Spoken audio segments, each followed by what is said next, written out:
The Invisible College, the secret brotherhood that has been guiding human history for 400 years. Before we begin, a huge thank you to Laura for suggesting this topic. It is exactly the kind of story this channel was made for.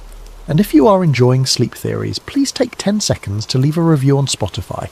It truly makes an enormous difference, and it means the world. Now, close your eyes, settle in, and let the world fall away. Because tonight we're going somewhere most people have never been allowed to go. We're going inside the oldest secret in Western civilization, a brotherhood with no headquarters, no membership rolls, no uniforms or ceremonies or grand halls lit by torchlight. A network so carefully constructed, so deliberately invisible, that for 400 years the most powerful institutions on Earth searched for it, and found nothing. Tonight we ask a question that historians have debated for centuries. What if the Rosicrucians never disappeared? What if they were never meant to be found? And what if, at this very moment, they are still here? The man who never existed, Germany, 1614. The printing presses of Europe were noisy, restless, hungry things. Pamphlets and treatises poured out of workshops in Frankfurt, Strasbourg and Leipzig at a pace the world had never seen before. Ideas that once travelled by hand, copied letter by careful letter into manuscripts, now spread across entire continents in a matter of weeks. It was in this atmosphere, this roaring river of printed thought, that a small document appeared. Unannounced, unsigned, unexplained. It was called the Fama Fraternitatis, the fame of the Brotherhood, and from the moment it circulated, nothing in the intellectual world of Europe was quite the same again. The document told a remarkable story. A young German nobleman, the text explained, had undertaken a great journey. His name was Christian Rosenkreuz, the Rose Cross. He had departed from his homeland while still a young man and travelled eastward, crossing through North Africa and the Arab world, passing through Egypt, through the Levant, through the ancient cities of Morocco and the strange quiet libraries of Fez. In each place, he had sought out the greatest teachers and the deepest repositories of knowledge. He had studied mathematics, astronomy, medicine, philosophy, and other sciences whose names the text only hinted at. Sciences that had no equivalent in European tradition. After years of wandering, Rosenkreuz had returned to Germany transformed. He brought with him not gold or relics or maps to lost cities. He brought something far more dangerous. He brought understanding. He gathered a small circle of trusted companions. Together they formed a brotherhood. They called it the Fraternity of the Rose Cross. They agreed on several principles. They would heal the sick without payment. They would wear no special clothing. They would meet once a year. They would keep the brotherhood secret for 100 years. Then, the text said, Rosenkreuz died, and the brotherhood scattered and waited. Now, a century later, the document announced, the brotherhood was ready to reveal itself. It invited the wise, the virtuous, and the learned to come forward, to make themselves known, to join the great work. The effect across Europe was immediate and extraordinary. Philosophers wrote open letters addressed to the brotherhood, begging to be admitted. Mathematicians declared themselves worthy candidates. Theologians composed elaborate arguments for why the brotherhood should accept them. The correspondence was frantic, excited, hopeful. But no one ever replied. Not once. Not to anyone. No member of the brotherhood ever stepped forward to identify themselves. No meeting place was ever revealed. No enrollment occurred. No initiate was ever welcomed in any ceremony anyone could document. The brotherhood had announced itself to the world, and then returned to silence. And this is where the historical strangeness begins. Because when scholars went looking for Christian Rosenkreuz, they found nothing. Not a grave, not a birth record, not a single contemporary document that mentioned him by name before the manifestos themselves. He left no possessions, no verified correspondence, no physical trace of any kind. Even the legendary tomb the manifestos described, a 7-sided vault said to contain his perfectly preserved body, was never located. Most historians concluded the obvious thing. Christian Rosenkreuz was fictional, a literary device, a symbol, a useful myth. But the conspiracy asks a different question entirely. What if Rosenkreuz was not a person at all? What if he was a title? A designation passed down through generations? And what if his disappearance from the historical record was not an accident, but the most deliberate act in the entire story? The Hidden Journey. 400 years after the first manifesto was printed, a historian named Dr. Elias Voss was working through a private archive in Prague. This is where our documentary crosses from the established historical record into the territory of the conspiracy itself. What Voss found, or what he's alleged to have found, depending on who is telling the story, was a reference in a 17th century inventory to a manuscript that should not have existed. The inventory described it simply: a folio volume, undated, written in a mixture of Latin, Arabic, and a third script the archivist had been unable to identify. The volume had reportedly been held in the collection for generations before disappearing sometime in the early 19th century. But the description of its contents was what stopped Voss cold. The inventory noted, with the careful neutrality of a professional cataloguer, that the manuscript appeared to predate the Rosicrucian manifestos by at least several decades, possibly longer. And it described a traveller arriving from the Eastern Mediterranean, carrying documents of a scientific nature, astronomical charts, mathematical diagrams, biological illustrations unlike anything in the contemporary European tradition, and something else, something the archivist had struggled to describe. Frameworks, he had written, not instructions, not formulas, ways of understanding the movement of things through time. Voss spent the next 2 years following this thread. The manuscript itself was gone, but references to it were not. In the correspondence of several minor figures connected to the Prague intellectual circle of Rudolf II, the Holy Roman Emperor, whose court had been a magnet for alchemists and astronomers and cryptographers from across the continent, Voss found repeated allusions to something brought back from Egypt. Not brought back recently, brought back much, much further in the past. The story that emerged from these fragments was unsettling in its specificity. According to the sources Voss assembled, Christian Rosicrucian had not simply travelled through Egypt as a student passing from one teacher to the next. He had been following a very specific set of directions passed down through a chain of custodians so old that no one in the chain knew where the original directions had come from. Those directions led him to a location outside the major temple complexes, a site that did not appear on any known map of Egyptian antiquity. And beneath that site, according to the fragments, he had found something buried so carefully and so deeply that only someone who already knew it was there could ever have located it. Not treasure in any conventional sense, not gold or jewels or sacred objects. Information. A collection of recorded knowledge unlike anything he had encountered in all his years of study. Knowledge preserved in a form that suggested its creators had anticipated it might need to survive a very long time, and whoever those creators had been, they had known things that, by any reasonable measure of history, they should not have known. The impossible predictions. The manuscript Rosicrucian allegedly found has never been recovered, but the conspiracy theory surrounding the Invisible College rests on what its contents are said to have contained, and what happened to that information afterward. According to the tradition assembled by Voss from his fragmentary sources, the buried archive did not contain complete instructions or detailed blueprints for specific technologies. What it contained was something stranger, and in some ways more powerful. Frameworks, ways of understanding the behaviour of physical systems, mathematical relationships describing the movement of celestial bodies with a precision that European astronomy would not achieve for another century.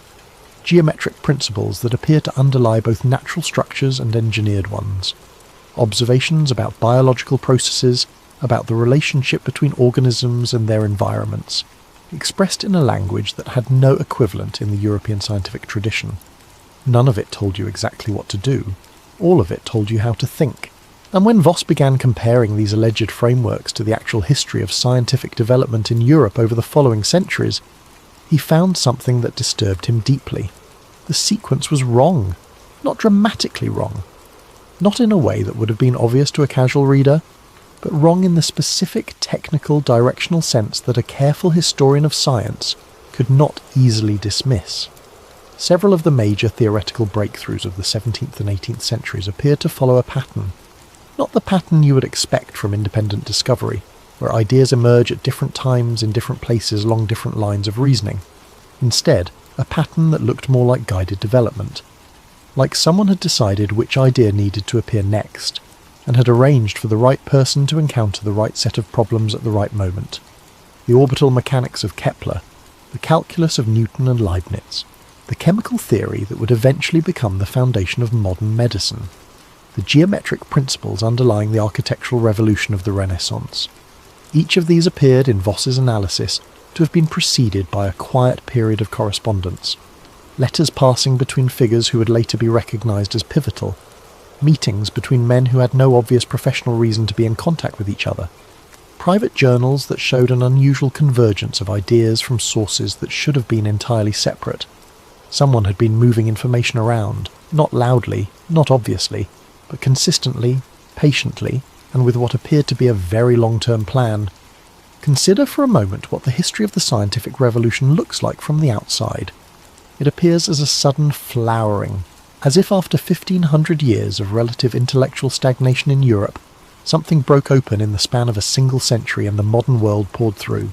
Copernicus, Vesalius, Kepler, Galileo, Harvey, Newton, Leibniz, each appearing in rapid succession, each building on the last, each somehow arriving at the precise moment when the intellectual ground had been prepared to receive them.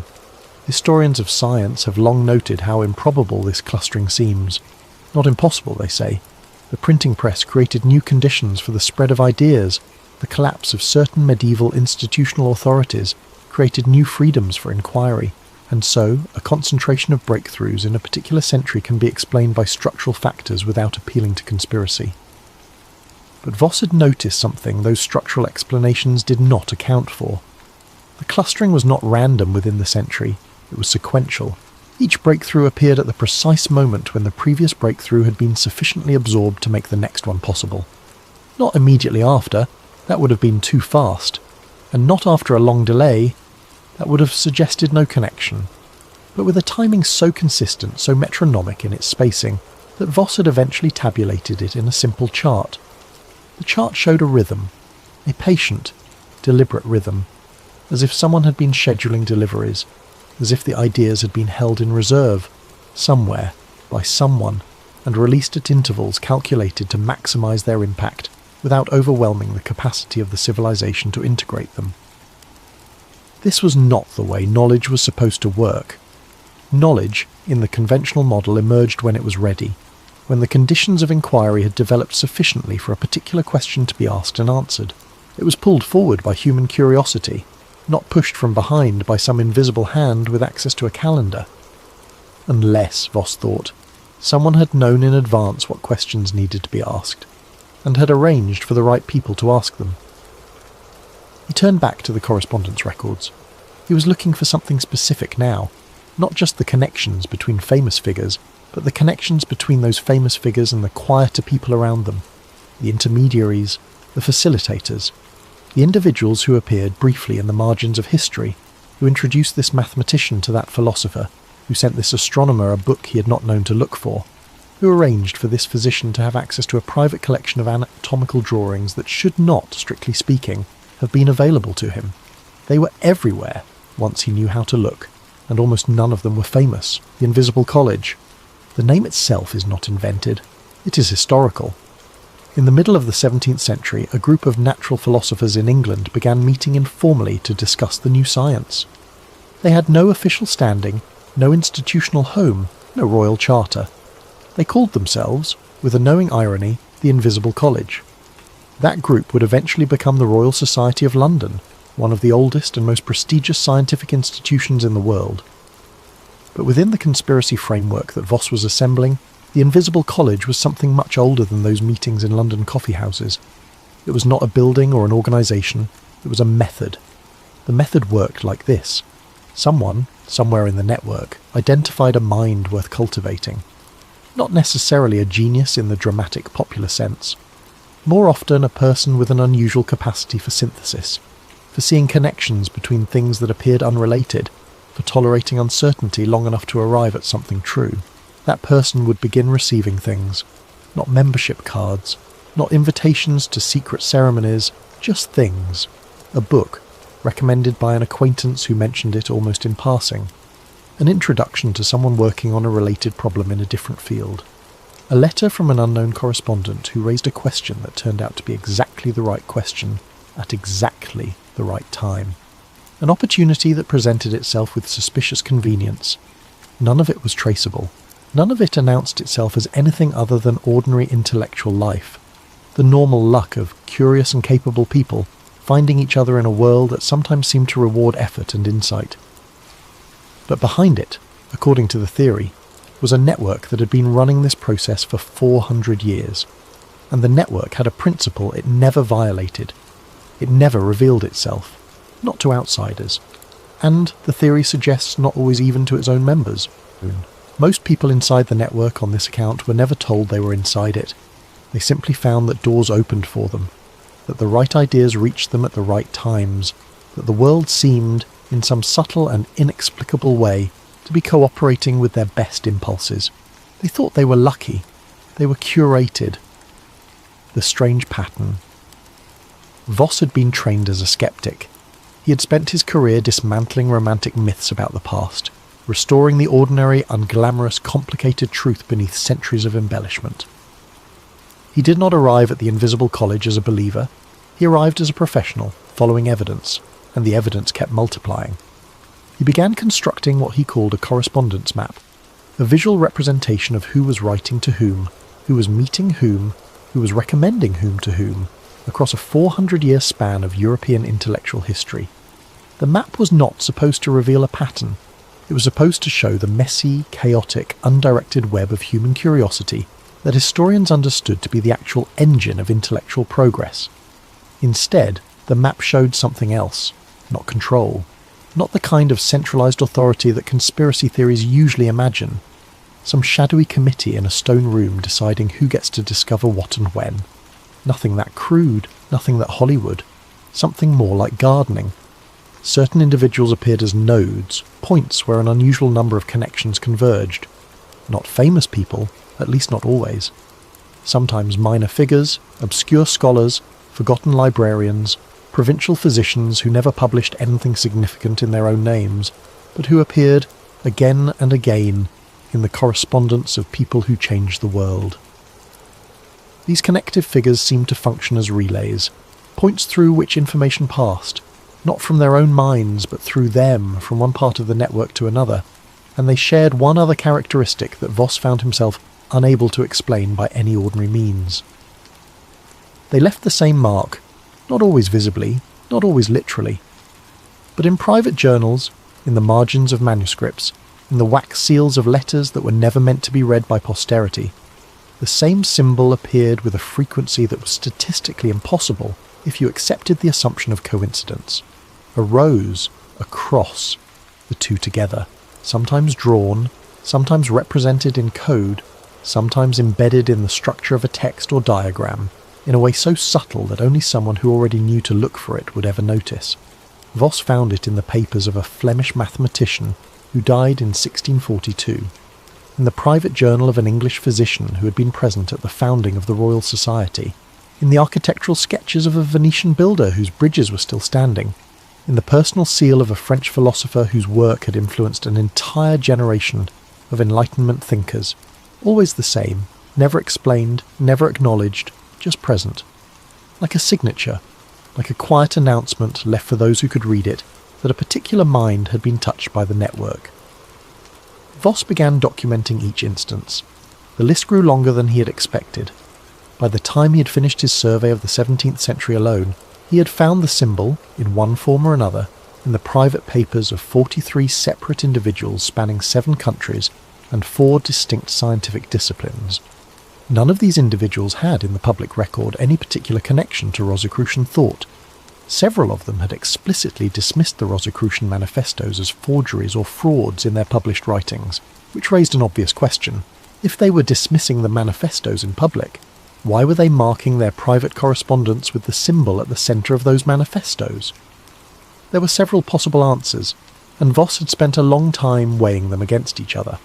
The first was coincidence, but the number of instances had long since moved beyond the range where coincidence was a satisfying explanation. The second was that the symbol had some broader cultural meaning he was not aware of, some generic decorative usage that predated its Rosicrucian association, but his research found no evidence for this. The third was imitation, each figure having encountered the symbol in someone else's work and adopted it without fully understanding its significance. But the instances predated each other in ways that made a simple chain of imitation implausible. The fourth answer was the one Voss kept returning to, reluctantly, because it was the one that required the fewest additional assumptions. They were marking themselves for each other, not broadcasting to the world, not claiming membership in anything, but leaving a signal so small and so private that only someone already inside a shared understanding would know what it meant. A password written in a language only the initiated could read. A way of saying without saying that a mind had been touched by the same current of thought that ran, invisible and continuous, through the centuries. The symbol was not a badge. It was a whisper, and Voss had found it everywhere. The knowledge was not old. Voss had been operating on an assumption so fundamental he had never questioned it. He had assumed that whatever Christian Rosicrucians had found in Egypt was ancient, that the buried archive was a relic of some earlier civilization, perhaps the same civilization that had constructed the monuments that still baffled archaeologists and engineers, a repository of knowledge preserved from a high-water mark of human understanding that had somehow been lost. This was the version of the story that made sense. Ancient wisdom, lost civilization, rediscovery. It was the version that fit every known template for this kind of narrative. Then Voss found the letter. It was in a collection of materials he had been examining for an entirely different purpose. The private papers of a mathematician who had died in 1784. The letter was written in a cipher he almost passed over, mistaking it at first glance for a standard shorthand of the period. But one phrase caught his eye, a phrase that did not belong in the 18th century at all. He spent 3 weeks deciphering the rest. What the letter described was not a retrieval. It was a delivery. The knowledge in the buried archive had not come from the deep past. According to the letter, it had come, in some form that the writer clearly struggled to articulate, from a direction that was not the past at all. The word the writer used in a kind of anguished circumlocution was ahead. Not ahead in the sense of advanced or sophisticated, though it was certainly that. Ahead in the temporal sense. Ahead in the sense of not yet. The letter's author had clearly understood the impossibility of what he was describing. He wrote around it repeatedly, approaching it and retreating from it, trying to find language for a concept that his intellectual framework could barely accommodate. He was not a credulous man. He was a careful, precise, mathematically sophisticated man, and he was struggling. What he arrived at in the end was this. The archive did not preserve the knowledge of a past civilization. It preserved fragments of a future one. Not a complete picture, not a blueprint, not instructions, not a manual, more like warnings, probabilities, patterns that repeated with variations across civilizational timescales, patterns that ended more often than not in the same way, collapse, and alongside the patterns of failure, something else, partial sketches of what came after, what was possible if the failure could be navigated, if the transition could be managed rather than survived. Voss sat with this for a long time. If the letter was authentic, if it accurately described the contents of the buried archive, then the Invisible College was not an organisation that had stumbled on ancient wisdom. It was an organisation that had been given a map of where humanity was going, and a set of instructions, incomplete, fragmentary, maddeningly partial, for how to make sure it arrived. The long plan. The hidden documents, as Voss assembled them, described something the letter writers called the Great Filter. This was not their own term. It appeared to have been borrowed from whatever source they were working from, a concept already fully formed in the buried archive that they were attempting to interpret. The Great Filter, as the documents described it, was not a single catastrophic event. It was a threshold, a point in the development of any sufficiently complex civilization at which its technological capabilities began to outpace its psychological and social maturity. The documents described this in precise, almost clinical terms. A civilization develops tools. The tools amplify both its productive capacity and its destructive capacity. For most of civilizational history, the destructive capacity, while terrible, remains bounded. Armies can destroy cities. Famines can collapse regions. Empires can fall. But there comes a point when the destructive capacity becomes unbounded. when a small number of actors, or even a single actor, gains access to the power to end the entire civilization. At that point, the only thing standing between existence and annihilation is the collective psychological maturity of the species, its ability to manage conflict without recourse to existential force, its wisdom. And wisdom, the documents noted, does not develop at the same rate as technology. Across the alleged historical record contained in the archive, this threshold had been reached before, not on Earth, not in the human story, which was too short for such cycles in the conventional reading of history. But in the patterns the archive described, patterns of civilizational development that the Invisible College believed applied universally, this threshold had been reached and failed more times than the letter writers felt comfortable writing down. The Invisible College's understanding of its own purpose, as Voss reconstructed it, had evolved from this framework. They were not trying to accelerate humanity. They were not trying to hasten the arrival of technology or the growth of scientific knowledge. Quite the opposite. They were trying to slow things down, not stop them, not suppress knowledge or hold back legitimate human progress, but pace it. Manage the tempo of development in a way that gave wisdom a chance to keep up with capability. Every time they introduced a new idea into the network, every letter they facilitated, every connection they made between a brilliant mind and the precisely right problem, they were making a calculation. Was this the right time for this idea? Was the psychological and social infrastructure in place to absorb it without catastrophic misuse? Was the civilization ready? Sometimes the answer was no, and those ideas waited, sometimes for decades, sometimes for longer. The conspiracy's most disturbing implication was not the existence of the network. It was what the network had decided to hold back, what breakthroughs, what transformations, what possibilities had been sitting in private archives and carefully worded letters, waiting for humanity to grow up enough to receive them.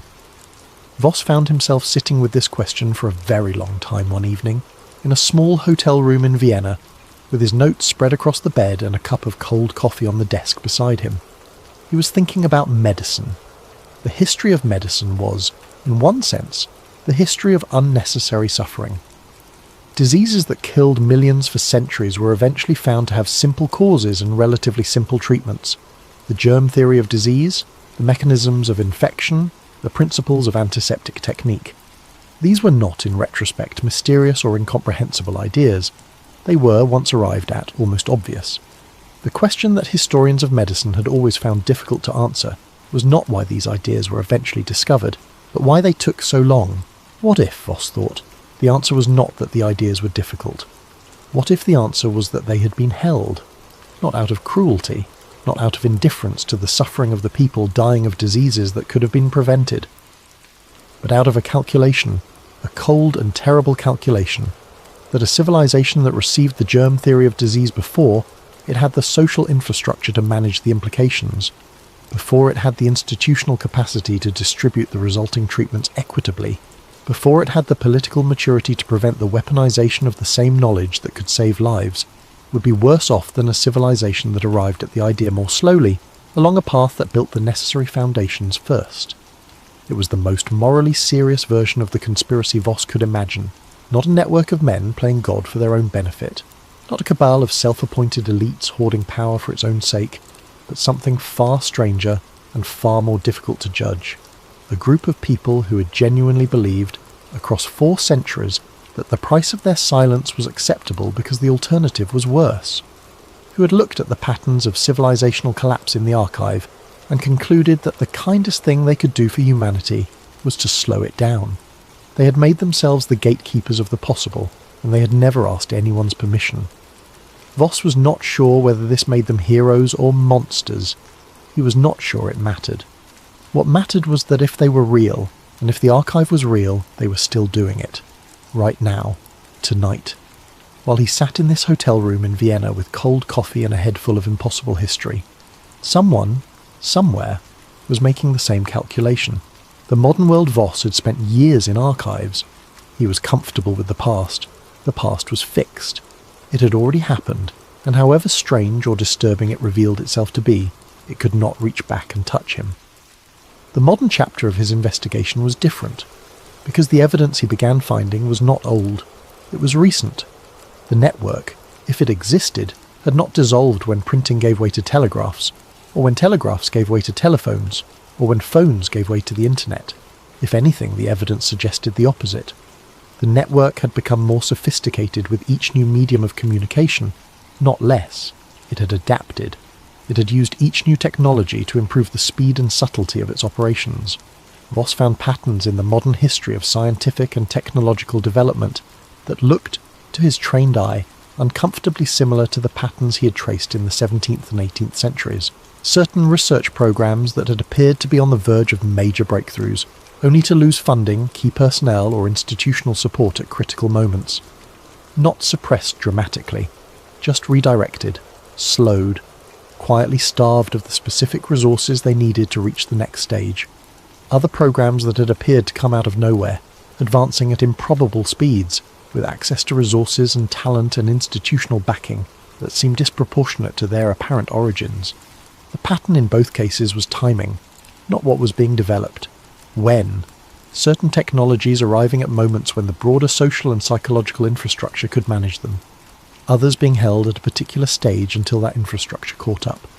The network, if Voss's reading was correct, was not in the business of deciding what humanity would know. It was in the business of deciding when humanity would know it. And the people doing this work were not, for the most part, aware of the full picture. They were participants. They received introductions and funding and opportunities and problems. They believed for the most part that they were navigating ordinary professional life with unusual success. They were brilliant and dedicated and sometimes visionary. They were also, to a degree they would never fully understand, directed. There was one category of modern evidence that Voss found particularly difficult to dismiss. It concerned the structure of scientific funding. The distribution of research funding in any given era was supposed to follow, broadly, the interests and priorities of the institutions doing the funding: governments, universities, private foundations, corporations. It was, in theory, a relatively transparent process, driven by stated priorities and publicly available grant records. In practice, of course, the process was far more opaque, shaped by relationships and informal influence, and the accumulated biases of grant committees made up of people who had their own networks and loyalties. Voss was not the first to notice that the priorities of major scientific funding bodies sometimes seemed to shift in surprising directions. What he noticed was something different. The shifts seemed coordinated, not in the obvious way of competing institutions copying each other's priorities, but in the deeper sense of complementary movement. One institution pulling back from a particular line of research at the precise moment, another institution increased its investment in a closely related one. Gaps opening and closing in ways that suggested an awareness of the full landscape that no single institution, acting alone, could have had. He found this pattern in the history of computing, in the history of nuclear energy, in the trajectory of certain biological research programs that had seemed, to outside observers, to accelerate and decelerate according to no visible logic. In each case, the timing seemed to reflect not the interests of any particular institution, but the interests of something that could see the whole board, something that had been seeing the whole board for a very long time, something that was, if his reading was correct, still watching. The secret archive. The sequence of clues that led Voss to what he would later call the greatest discovery of his career was, he wrote afterward, almost too neat. Each lead arrived at precisely the right moment. Each source he consulted happened to have exactly the information he needed. Each door opened just as he was wondering how to get through it. He did not recognize this as suspicious until much later. Following a chain of references that had accumulated over 3 years of research, Voss travelled to a monastery in the Austrian countryside, a modest complex that had survived the various upheavals of European history by being sufficiently unimportant to attract the attention of those who would have destroyed it. It had changed hands several times, been used for different purposes, been almost abandoned on 2 occasions. But it had always, according to the records, maintained a library. Beneath that library, behind a section of shelving that turned out to be mounted on a concealed pivot, was a room that did not appear in any inventory. The room was not dramatic, no torchlight, no ceremonial objects, no elaborately decorated vault. It was a plain, dry, well-ventilated space whose construction suggested someone had thought very carefully about the preservation of paper over very long time spans. It was full of correspondence, centuries of it, organised not chronologically but by some other system that Voss initially could not decipher, a system that turned out to be relational, grouping letters by the nature of the problems they discussed rather than the dates on which they had been written. He spent 3 days there, photographing everything. The letters were not what he had expected. He had anticipated, if he was honest, some version of the classic secret society archive. Elaborate rituals described in purple prose, coded references to world domination, the paraphernalia of power. What he found was more unsettling precisely because it was so ordinary. Men and women discussing problems, writing to each other across years and decades and generations about specific challenges in specific fields, asking careful questions, sharing observations, noting correlations between things that no one outside the network would have had reason to connect, and making, with a frequency that increased as the archive became more recent, accurate predictions, not vague, not of the kind that could be interpreted to fit any number of outcomes, specific, technological transitions named before they happened, political upheavals described in structural terms years before they materialized, economic transformations outlined with a precision that no public forecasting model had come close to matching. The archive was not predicting the future by magic or mysticism. It was predicting the future by model, by an evolving, constantly updated, collectively maintained model of civilizational behavior that had been running for 400 years. And the model had been right. Not always, not perfectly, but with a reliability that made Voss feel something he had never felt before in 20 years of archival research. He felt afraid. The final revelation, near the back of the archive, in a section that appeared to have been added relatively recently, Voss found something that had been explicitly marked for future attention. A sealed envelope, undramatic. White paper, not old. Written on the outside in plain modern handwriting was a date. The date was 18 months in the past. The letter had been intended to be opened after that date. Inside was a single sheet of paper, and 2 things were immediately apparent. The first was that whoever had written it knew exactly what they were talking about. The letter referenced specific developments in technology, in geopolitics, in the organisation of global systems, with the specificity of someone who had been watching them unfold in real time, not predicting them from a historical model, but tracking them as contemporary events. The second was that the letter was unmistakably a warning. Humanity, it said, was approaching what the letter called the next threshold.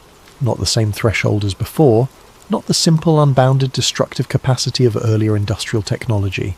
Something more complex.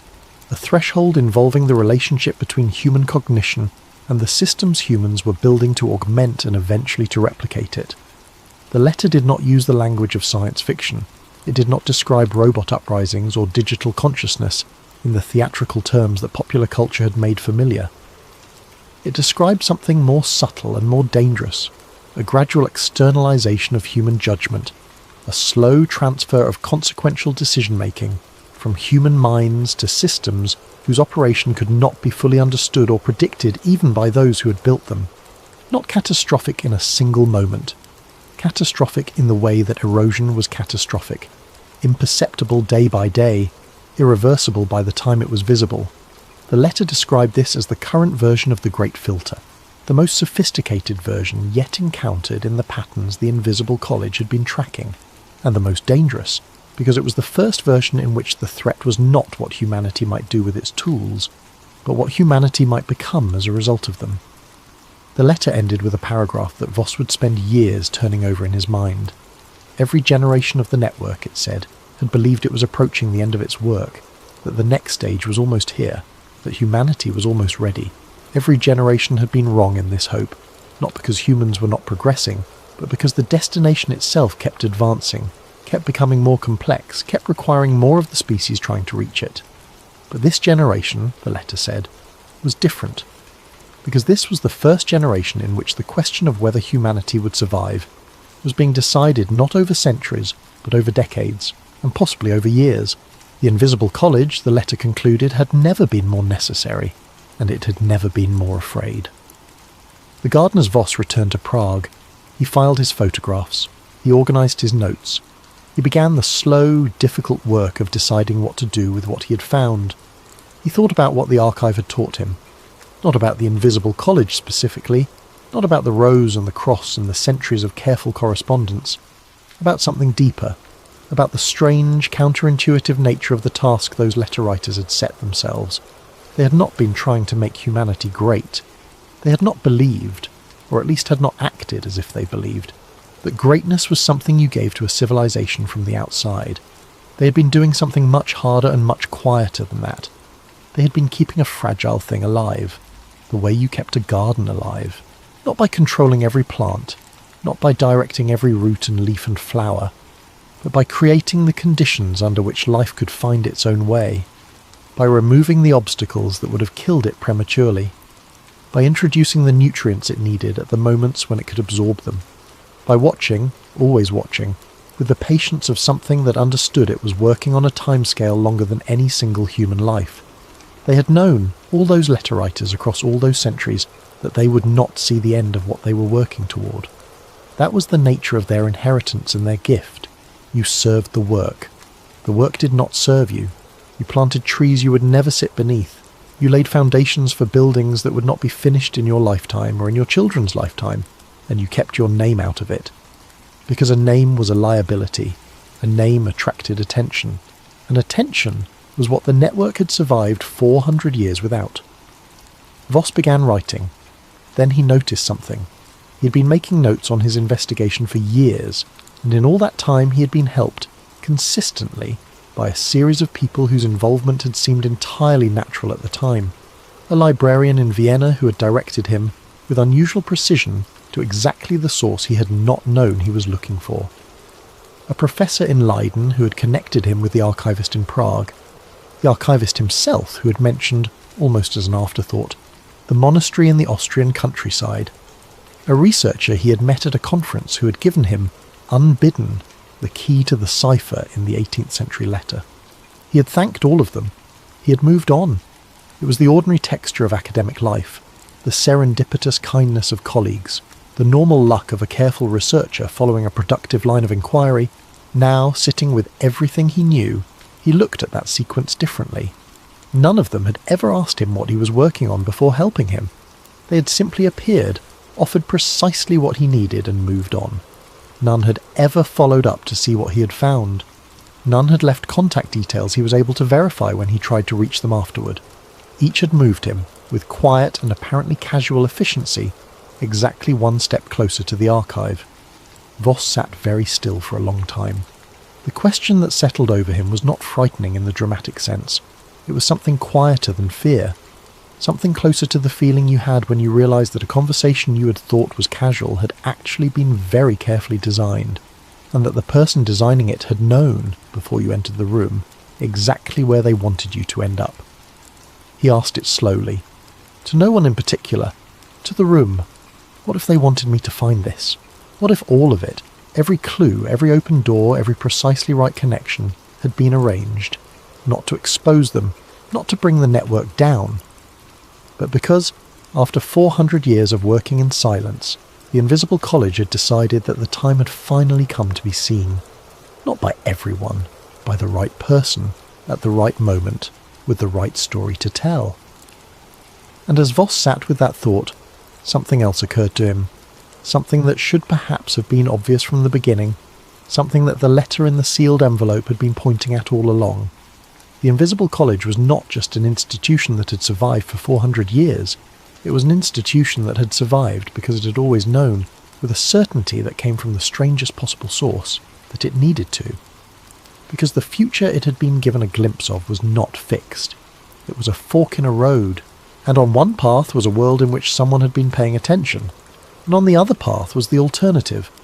He thought about what it would mean to live that way, to belong to something that understood itself as a multi-generational project, to be one link in a chain that stretched back through 4 centuries of human history and forward into a future you could only partially see, to accept, as a condition of your participation, that you would never know the outcome, that the thing you were working toward was too large and too slow to be witnessed in a single lifetime.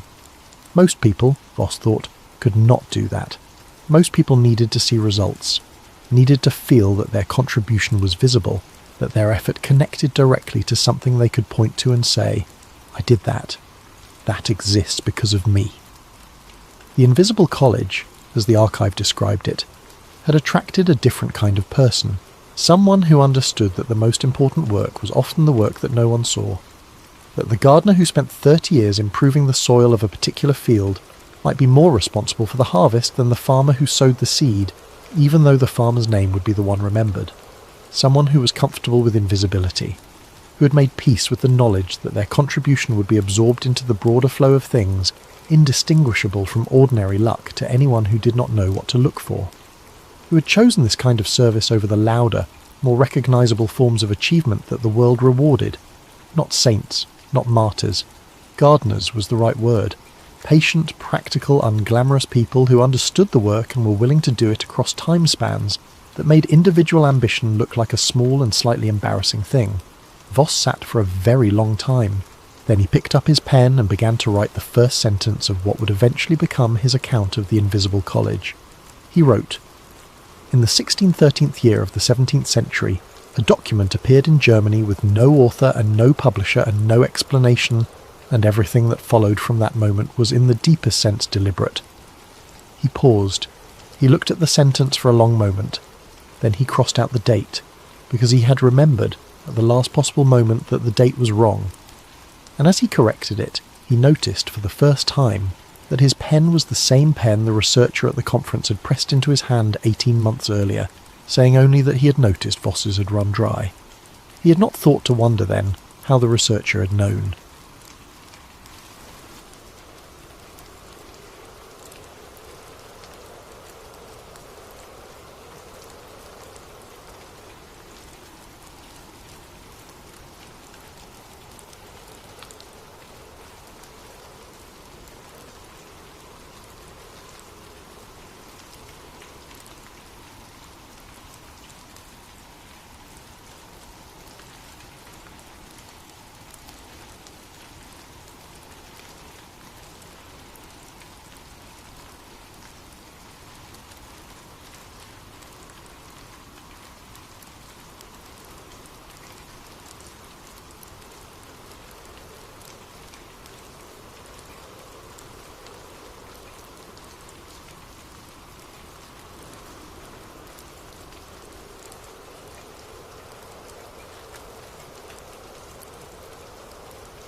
Before we begin tonight, I want to say a genuine thank you to Darren Dow, who suggested this one in the comments.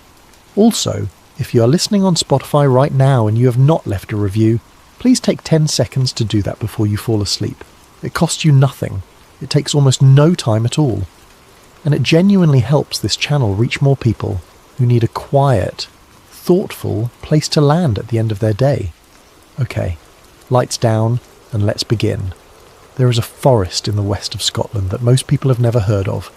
It sits on a low hill called Detchmont Law, just outside the town of Livingston in West Lothian.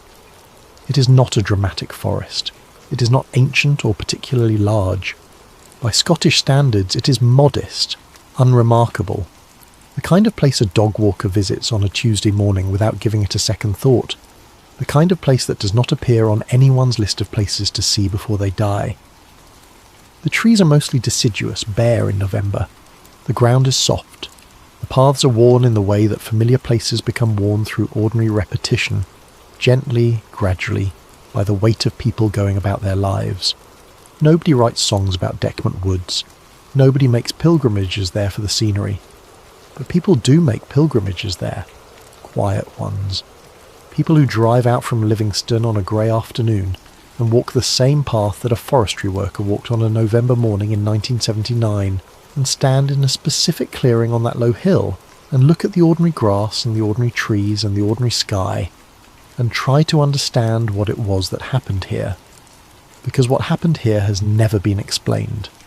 Not by the police officers who investigated it, not by the physicians who examined the witness, not by the scientists who studied the physical evidence, not by the government bodies who were informed of it. not by the researchers who have spent decades trying to understand it, not by anyone, in 45 years of careful, serious inquiry. And the evidence was real, physical, documented in official police reports that still exist and can still be read by anyone who requests them. Not the testimony of someone who had everything to gain from a dramatic story. The documented findings of trained investigators who walked into a clearing in a Scottish forest and found things in the ground that had no business being there. The man at the centre of this story was named Robert Taylor. He was 58 years old in 1979. He worked in forestry management. He was not a dreamer. He was not an eccentric. He was not someone who had spent his life looking up at the sky and hoping.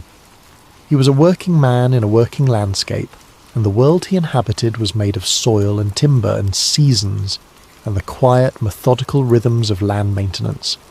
He walked into a forest one morning. He saw something that had no business being there, and whatever that something was, it did not merely appear before him and disappear. It reached out and touched him. It made physical contact with his body.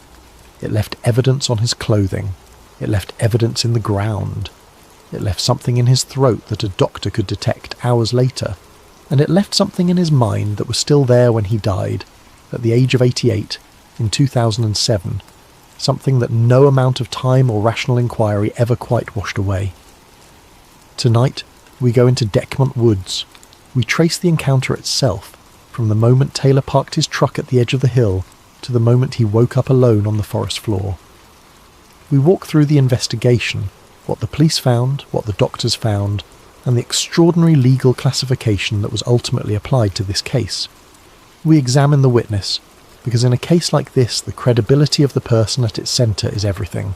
And then, carefully and slowly, we follow the thread that a researcher named Daniel Kerr began pulling years after the event.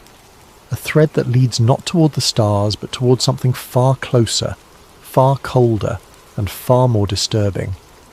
Because Robert Taylor may not have stumbled onto something from elsewhere. He may have walked into something that was already there. Something that had been placed there deliberately. Something that was in the middle of doing exactly what it had been designed to do. And something that, for reasons that have never been officially acknowledged, had not been designed to encounter a man walking his dog on a Tuesday morning. There are places in the world that hold things, not in any mystical sense, not in the sense of haunting or residual energy, or any of the vocabulary that tends to attach itself to places where strange events have occurred, but in a simpler and more durable sense, the sense in which a location becomes inseparable from an event, where the geography and the incident fuse, where standing in the place feels like standing inside a question that has never been answered. Dechmont Woods is one of those places. You can read everything that was written about what happened there. You can study the police reports and the laboratory analysis and the medical assessments and the decades of subsequent investigation. You can read the interviews Robert Taylor gave over the years, and there were many of them, because a man at the centre of a case like this does not stop being asked questions simply because the questions cannot be answered. You can read all of it, and when you have read all of it, the question is still there, open, patient, unanswered. Something was in that clearing.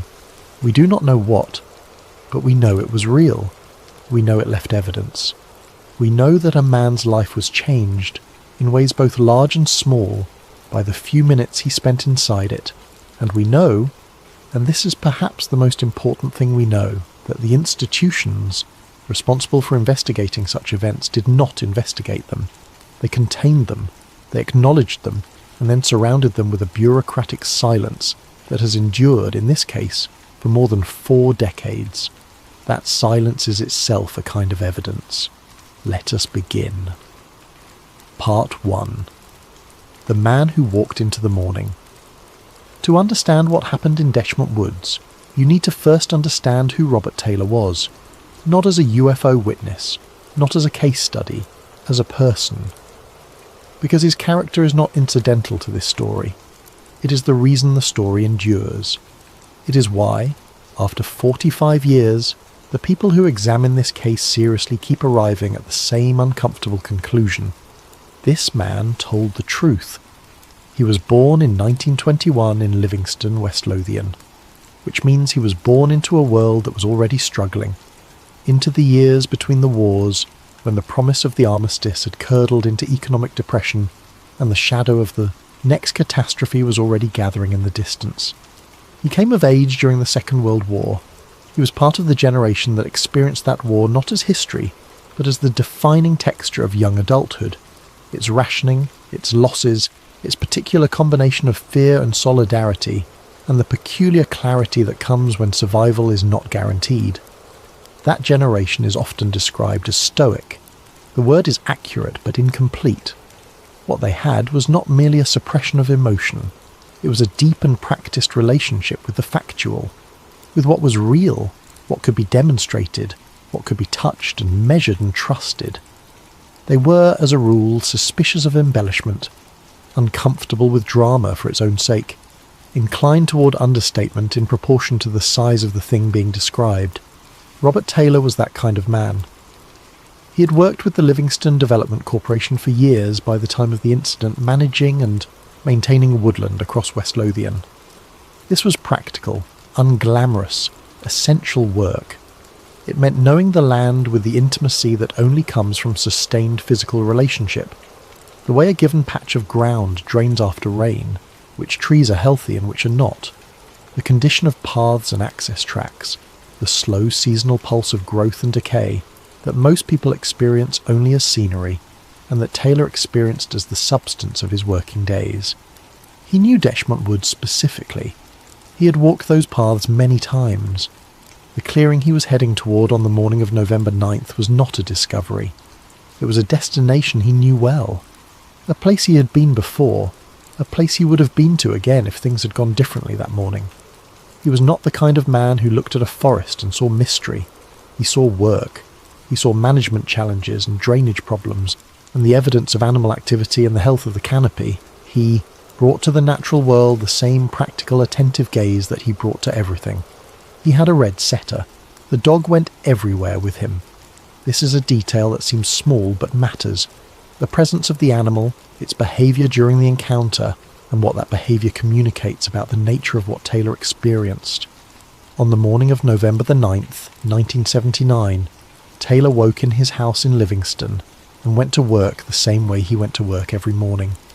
He drove his pickup truck, a blue Ford by most accounts, along the roads he knew, out toward the edge of Detchmont Law. He parked the truck where the track ended, and the path continued into the woodland proper. His dog jumped down. Taylor put on his work jacket against the cold. It was a cold morning. November in West Lothian is rarely dramatic. It is grey and damp and still, the kind of cold that does not bite but simply persists. The trees along the path were bare or nearly bare, their branches lifted against a low, flat sky. The ground underfoot was damp from recent rain. His breath would have been visible in the air. The path was familiar beneath his feet. He walked. The dog ranged ahead and around him in the comfortable, exploratory way of a dog in familiar territory, investigating smells, investigating sounds, looping back, moving forward again. Taylor walked at a working pace, purposeful and unhurried, the way a man walks who knows exactly where he is going and has no reason to hurry. The path curved inward through the woodland toward the clearing. Taylor would have been able to see the lightening of the sky above the tree line that signals an opening ahead, the slight increase in brightness that tells you the canopy is about to thin. He stepped out of the trees into the clearing and stopped. Later, when he tried to describe the moment of seeing it, he found it difficult to know where to begin. Not because he couldn't remember, he remembered with what seemed to be absolute clarity. The kind of clarity that comes when an experience is so fundamentally wrong that every detail of it burns into the mind with unusual permanence. The difficulty was the vocabulary. He was trying to describe something using a language that had been built entirely around the world he understood, and the thing he was looking at did not belong to that world. Hovering above the forest floor, not resting on it, not touching it, hovering just above it, perhaps a foot or two off the ground, was an object. He stood in the entrance to the clearing and looked at it. His first sensation was not fear. It was a kind of deep, vertiginous confusion. The sensation that comes when the thing you are seeing cannot be squared with anything in your experience. and your mind begins cycling through its catalogue of known objects trying to find a match and failing, and failing, and failing again. He could not move, not because he was physically prevented from moving, but because moving would require a decision, and making a decision would require some cognitive framework to apply to what he was observing, and no such framework existed. He simply looked at it. The object was large. He estimated its diameter at approximately 6 meters, though the difficulty of accurately measuring something so completely outside your frame of reference in an enclosed woodland environment makes precision nearly impossible. What he was certain of was that it was big. Big in a way that filled the clearing. Big in a way that seemed to claim the space around it, to make everything else in the clearing, the grass, the trees at the edges, the sky above, feel like the background to its foreground. It was dome-shaped, circular when viewed from above, raised in the centre, the profile suggesting something like a flattened hemisphere, or a disc with a raised crown. Not perfectly smooth in its curvature, Taylor described a slight flatness at the very top, like the crown had been pressed down or was designed for structural rather than aerodynamic purposes.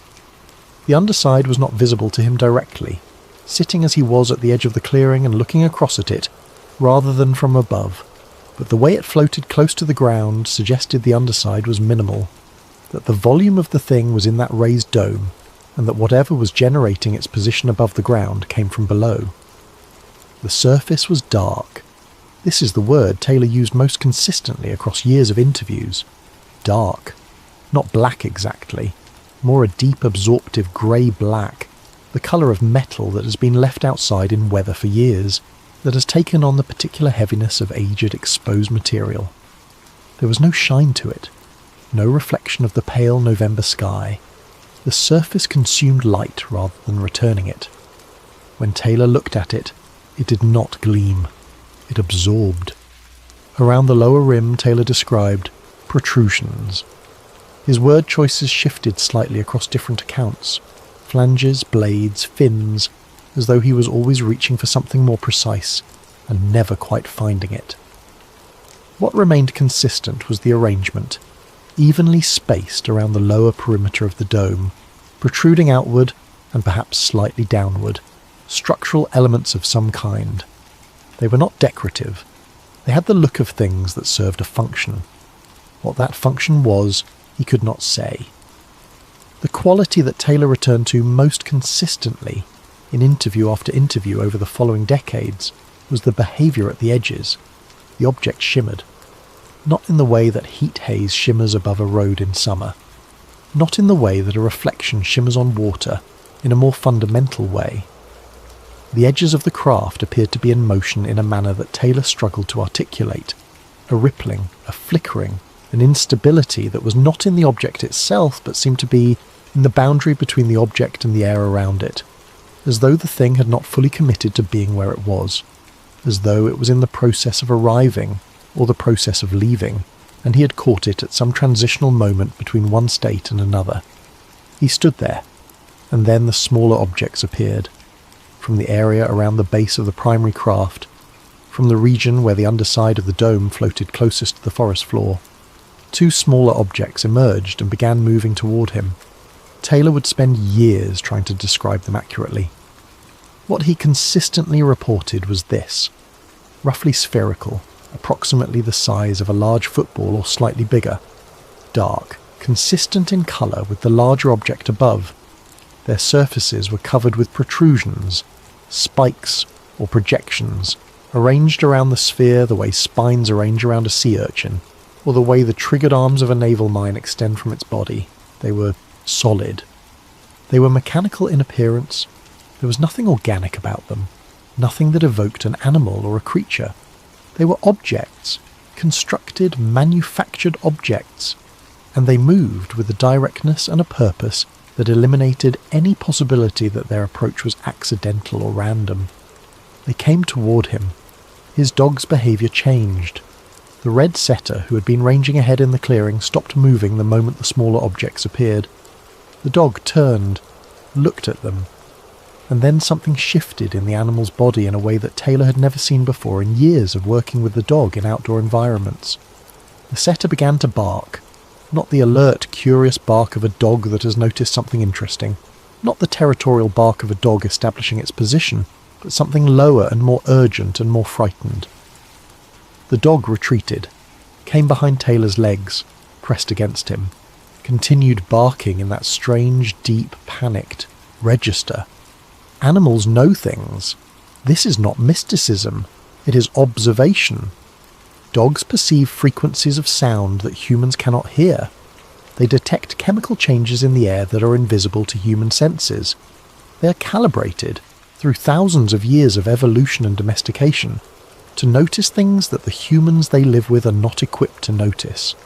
When a dog that has spent years calmly working in woodland environments is suddenly and completely overwhelmed by something in that environment, so overwhelmed that it retreats and presses itself against its owner, that response is data. Something in those objects, or in the field around them, or in whatever the primary craft was producing, something was registering at a level the dog could detect and Taylor could not yet fully process. The spherical objects reached him. He felt them attach. The sensation, as he described it in every interview, was specific and mechanical. Not like being grabbed by a hand, not like being caught by a rope, but like something hooking into the fabric of his work trousers from below, at approximately ankle height on both legs, and then pulling.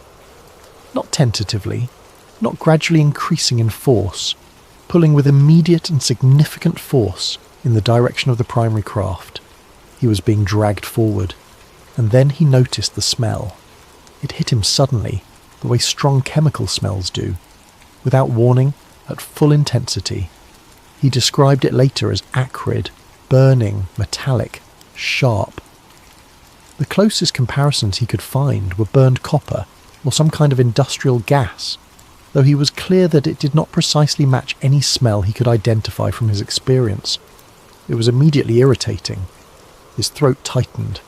His eyes watered. His mouth filled with a taste he later described as metallic and stale. He was being pulled forward. His throat was burning. His legs were losing the capacity to resist. The dog was somewhere behind him still, barking, muffled now by whatever was happening to his senses. The clearing and the craft and the dark hovering dome and the flat grey Scottish sky above the trees all began to compress together into a single wrong impression. And then the world left him. There was no warning, no darkness advancing from the edges of his vision, no sensation of falling or of his legs giving way. The clearing was simply there, and then it was not. Robert Taylor was conscious, and then he was not. Silence. Part 2. What the clearing left behind. He came back to himself on the ground. The first thing he was aware of was the cold. The cold of the damp earth against his face and his hands, the particular cold of November soil in Scotland that gets into you immediately and without apology. He was on his side, one cheek against the ground. His hands were partially beneath him. He did not know where he was for a moment. He did not know what had happened. He did not know how long he had been lying. There.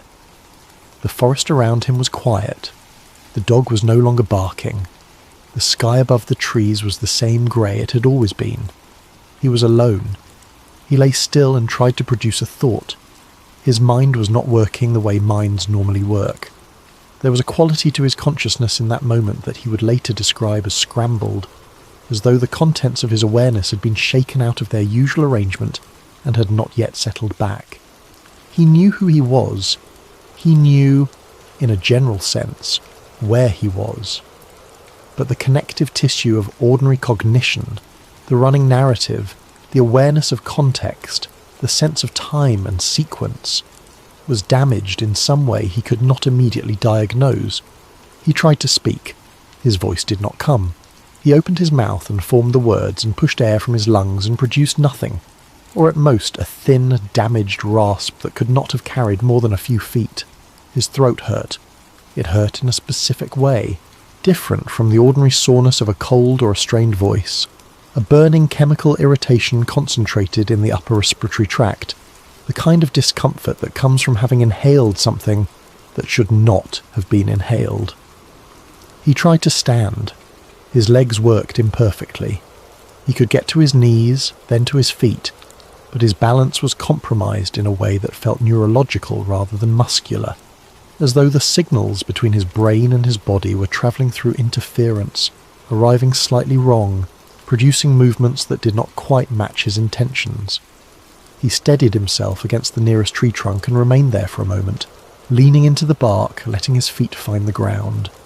He looked at the clearing around him. The craft was gone. The smaller objects were gone. The clearing was empty in the way that clearings are always empty. Grass, air, the ring of trees around the edge, the sky above. Nothing hovering, nothing shimmering, nothing dark and dome-shaped and consuming light. If he had not had the memory of what he had seen, the physical sensation of what he had felt, and the evidence now becoming apparent on his own body and on the ground around him, the clearing would have told him nothing. But he did have the memory, and there was evidence. He looked at the ground in the area where the larger craft had been. The soil in that region was disturbed. Not randomly, not as though something had crashed or dragged across the surface. Disturbed in a specific patterned way. There were impressions, circular, regular, pressed into the soft earth to a depth that spoke of significant weight or downward pressure. 2 parallel rows of them, each impression roughly consistent in size and shape with the others, arranged with a regularity that was clearly mechanical. The spacing was even. The depth was consistent. Beyond the rows of impressions, the grass over a roughly circular area was flattened and, in some places, bent and broken at the stem, not trampled in the irregular way of foot traffic, but pressed uniformly downward as though something above had pushed the air down against it. The pattern of disturbance radiated from a central point in the circular zone, thinning as it moved outward, consistent with whatever force had been exerted coming from directly above and pressing outward and down. Taylor looked at his own legs.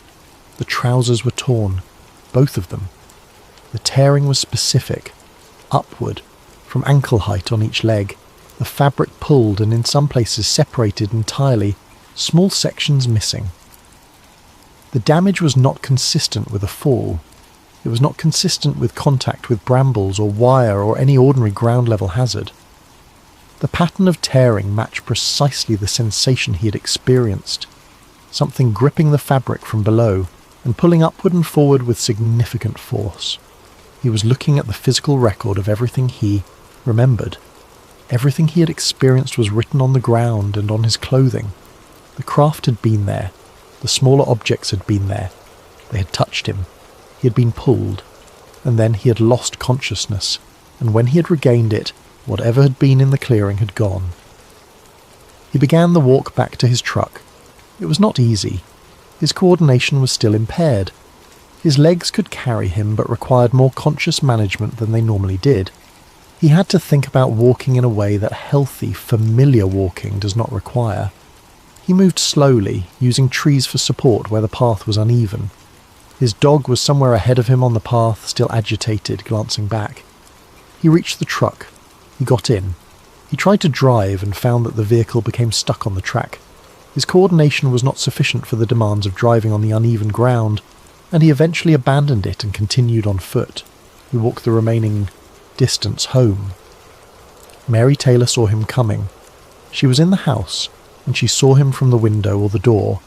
Accounts vary slightly on this detail, though the substance of what she observed does not vary. She saw her husband approaching in a state she had never seen him in before. She came to him. She tried to understand what had happened. He was pale, with a quality of pallor she would later describe as wrong.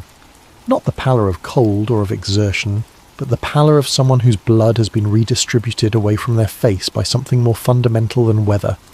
He was shaking. His hands were unsteady. His face held an expression she struggled to name. Not fear in the dramatic sense, not panic, but something she reached for words to describe and eventually settled on blankness. As though the face she knew, the face of a man who was always somewhere behind his eyes, present and engaged and thinking, as though that presence had temporarily left. He could not speak to her for some time. He tried. He produced sounds, but not words. The voice was there and gone, there and gone. She guided him inside.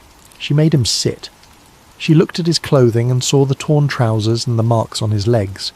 She did not know what had happened to him. She knew something had. She called the police. She called the doctor. And with those 2 phone calls, she set in motion an investigation that would produce, in the archives of British UFO history, one of the most unusual official records that has ever been created. Part 3. The investigation. The response from Lothian and Borders Police was thorough, in a way that distinguished it from the beginning, from the dismissive or cursory treatment that reports of this kind so often received from official bodies. Detective Inspector Ian Walk took the lead. He was a career police officer, experienced, methodical. He listened to what Mary Taylor described. He listened to Robert Taylor as Taylor's voice, gradually returned, and he began to produce something approximating coherent account. And then Walk did what a serious investigator does. He went to the scene. Officers walked the path into Deckmont Woods. They were not expecting to find anything significant. Cases of this kind, a witness reporting something strange in a field or a forest, almost always produced nothing at the scene. A few bent stems, perhaps. A patch of ground that could have been disturbed by any number of ordinary means. Nothing that warranted a crime scene investigation. This case was different. The impressions in the ground were exactly where Taylor had said they would be. Officers crouched in the soft earth of the clearing and measured them, photographed them, recorded their dimensions and their pattern in the official case file with the same care applied to any serious criminal investigation. 2 parallel rows of circular indentations, each approximately 10 to 15 centimetres in diameter, pressed into the earth to a depth of several centimetres. The spacing within each row was regular. The alignment of the 2 rows relative to each other was symmetric. The pattern did not correspond to any vehicle, tool, piece of equipment, or natural process that any of the officers present could identify. They searched their experience. They considered every ordinary explanation: agricultural machinery, some kind of installation activity, unusual foot traffic from a large group, animals, natural settlement of the soil. None of the explanations survived contact with what they were actually looking at. The pattern was too regular. The impressions were too consistent in size. The symmetry of the layout was too precise. The broader zone of vegetation disturbance was also real and documentable. A roughly circular area of pressed and flattened grass, the disturbance most intense at the centre and fading toward the edges, consistent with downward pressure from above rather than lateral, movement at ground level. The grass within this zone was bent and in some places broken at the stem. The break pattern was indicative of force applied from above. This was not wind damage, it was not foot traffic, it was not animals. Something had been above that area of ground, and it had pressed the world below it downward. Taylor's trousers were sent for laboratory analysis. The findings were specific. The tearing was directional, upward from both legs at approximately ankle height. The damage pattern was not consistent with falling, with contact with ground-level obstacles, with barbed wire, with any kind of conventional accident or struggle. The laboratory assessment was unambiguous. The fabric had been gripped from below and subjected to upward tearing force, which was exactly what Taylor had described feeling. The medical examination added its own layer to the evidence. Taylor's loss of voice persisted for several hours after the event. The physician who examined him noted irritation of the throat and upper respiratory tract that was consistent with exposure to a chemical or gas agent, not consistent with screaming or with a simple panic response or with cold air alone. His neurological presentation, the impaired coordination, the disorientation, the difficulty with basic cognitive tasks, was noted as unusual, not fully attributable to shock alone in the physician's clinical judgment. He had inhaled something that affected his respiratory system. Something had affected his nervous system, and the duration of unconsciousness, whatever that duration was, because Taylor had no way of knowing how long he'd been on the ground, had left no memory of the experience. There was a blank in the record of his life that morning, a gap, a space where something had happened to him that he could not report on, because he was not there for it. He was interviewed at length by the police, by a psychiatrist who was brought in to assess his mental state and the reliability of his testimony. by researchers who began arriving in the following weeks and months as word of the case spread through the networks that tracked such events. His account did not change. In the major elements, it did not change at all.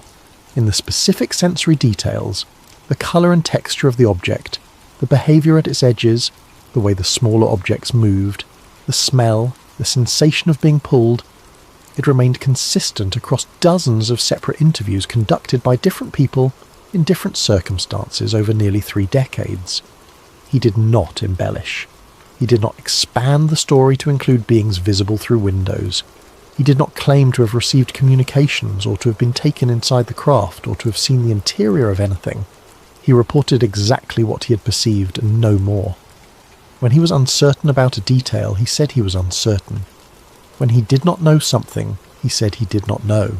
The investigating team at Lothian and Borders Police reached its conclusion. Something had happened in that clearing. Robert Taylor had been physically assaulted. Some agent had made contact with his body, damaged his clothing, and left marks consistent with that contact on the ground. The physical evidence at the site was real and could not be attributed to any ordinary cause. They classified the case: assault by person or persons unknown, a criminal file, formally open, formally unsolved, and formally consigned to the category of cases in which investigation cannot proceed because there is no suspect, no forensic pathway, and no identified perpetrator. The file was placed in the system, and the system moved on. The case remained open. It remains open. Part 4. The credibility question. There is a version of the skeptical response to cases like this that goes something like, "You were not there, you cannot evaluate the testimony, human memory is unreliable, perception is constructed, and therefore no first-person account of an unusual experience can be considered reliable evidence of anything."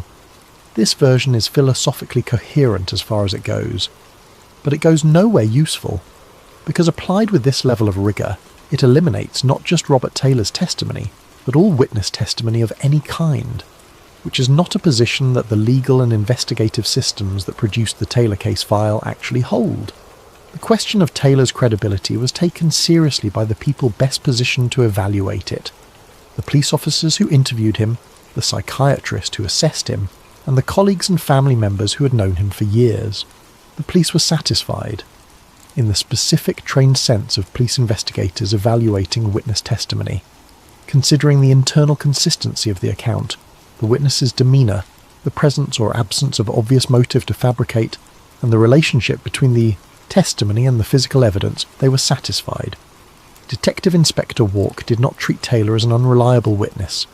The decision to classify the case as assault rather than as a false report or an unfounded claim reflects a determination that the testimony was credible and the physical evidence was real.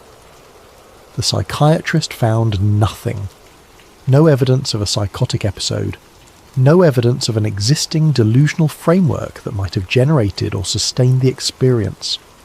No history of hallucinations, of paranoid ideation, of the kind of magical thinking that sometimes produces encounter-type experiences in people with certain psychological profiles. Robert Taylor, in the professional assessment of a qualified psychiatrist, was mentally healthy. His character, as described by the people who knew him, was consistent.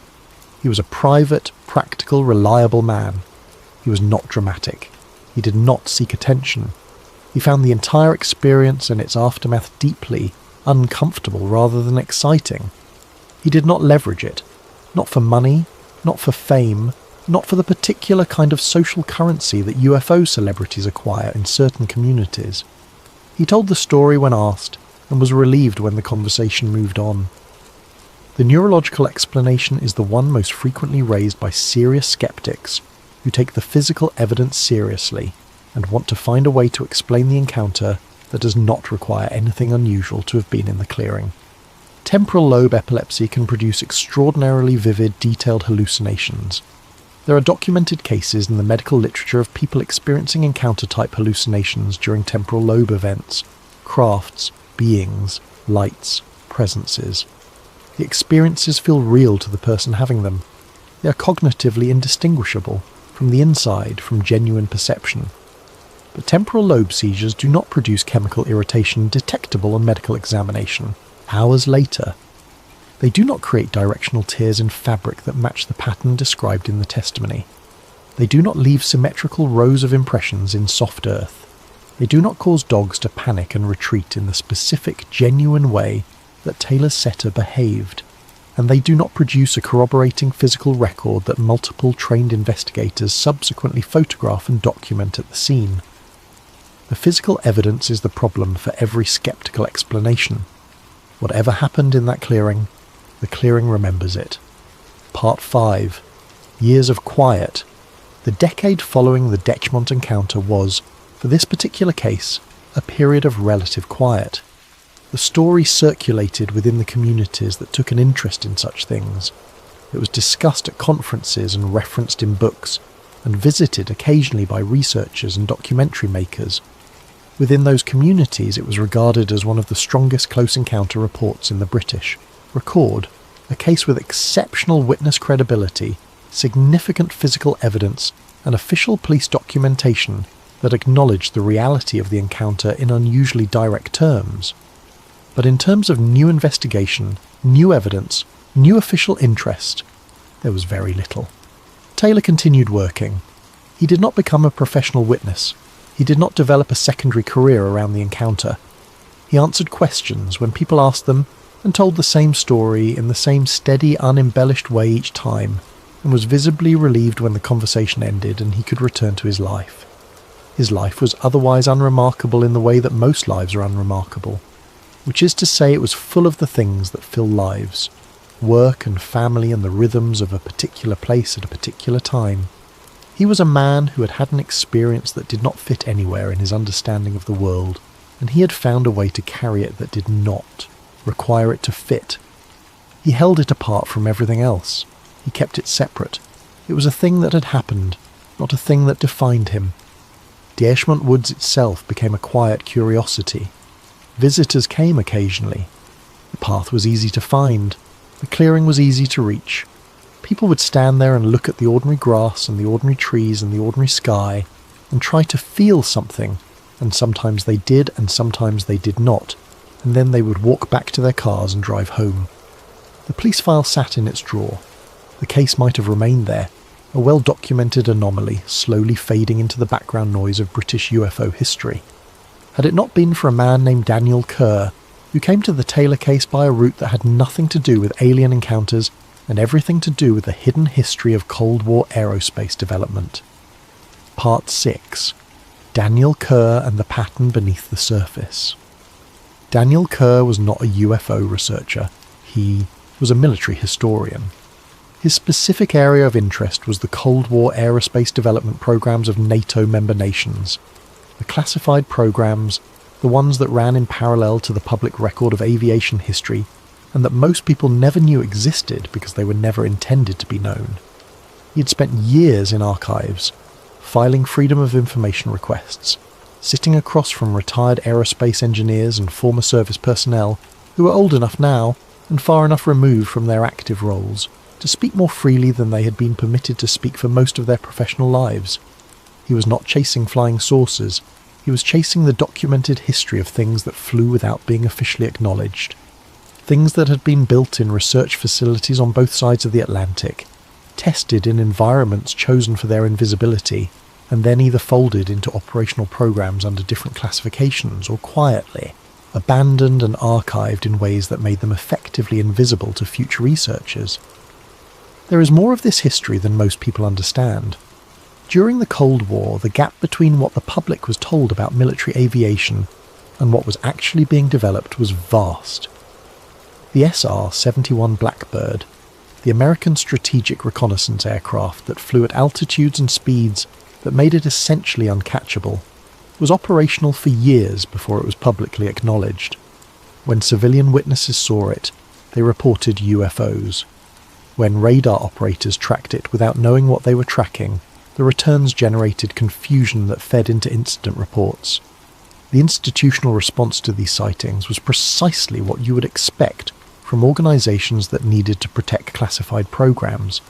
Acknowledge that something was seen, avoid identifying what it was, and allow the uncertainty to settle in the space where an explanation should have been.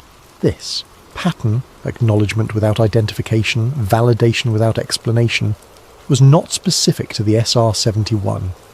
Kerr had found it across multiple programs, multiple decades, multiple countries. It was a consistent institutional behaviour, a way of handling the inevitable civilian encounters with technology that was not supposed to be visible. Kerr became interested in the Taylor case after a colleague shared a body of British UFO reports from the 1970s and early 1980s. He read Taylor's account. He read it again. And he noticed something that a military aviation historian would be more likely to notice than a UFO researcher. The technology Taylor described made a particular kind of sense. Not extraterrestrial sense. Not the sense of something from beyond human imagination. A different kind of sense. The sense of something at the frontier of human aerospace development as it existed in the late 1970s. A carrier vehicle designed for low-altitude operation with minimal acoustic signature. Autonomous secondary devices designed to navigate and operate at ground level without direct human control. A chemical effect consistent with propulsion exhaust, or a deliberate incapacitant. These were not impossible concepts in 1979. They were advanced concepts, they were classified concepts, but they were human concepts. Things that aerospace engineers working on classified programs in that period would have understood immediately. Kerr began to ask a question that he found more interesting than the alien question. If this technology was real, and it was human, and it was classified, where had it been before it appeared in a clearing in Detchment Woods? Where had it been tested? What program had produced it? And why, of all the places it might have appeared, did it appear in that particular forest on that particular morning? He began pulling the thread. Part 7. What the map revealed Kerr's. What? Methodology was careful. He had spent enough years in archival research to know that the patterns you find are often the patterns you were looking for, and that the only guard against confirmation bias is to establish your criteria before you begin looking, and then stick to them even when the results are inconvenient. He established 3 criteria: low-altitude silent or near-silent craft, operating close to the ground, not the distant lights at altitude that constitute the majority of UFO reports, but objects close enough to be observed in physical detail, hovering or moving at the level of the treetops or below. Secondary objects, smaller, independently moving, spherical or near-spherical. And physical interaction with witnesses, not observation, not a feeling of presence, but actual physical contact. He applied these criteria to the British UFO archive from the period 1970 to 1985. He set aside everything that did not meet all 3. He was ruthless about this. Cases that had 2 criteria but not the 3rd went into a separate pile and stayed there. What remained was small. Perhaps 15 cases. Perhaps slightly more. A cluster. He mapped them. The geographic distribution was not random. The cases concentrated in rural environments, woodland, open farmland with good natural cover, areas away from major population centres. The population density in the vicinity of each case was low. The infrastructure density was low. And when Kerr cross-referenced with information he'd assembled about British radar coverage from the late 1970s, a painstaking process involving declassified installation records, contemporary technical documents, and consultation with retired radar engineers, he found something that he spent some time sitting with before writing it down. The cases concentrated disproportionately in areas where low-altitude flight would have had the highest probability of avoiding detection. British radar in this period was sophisticated and effective at altitude.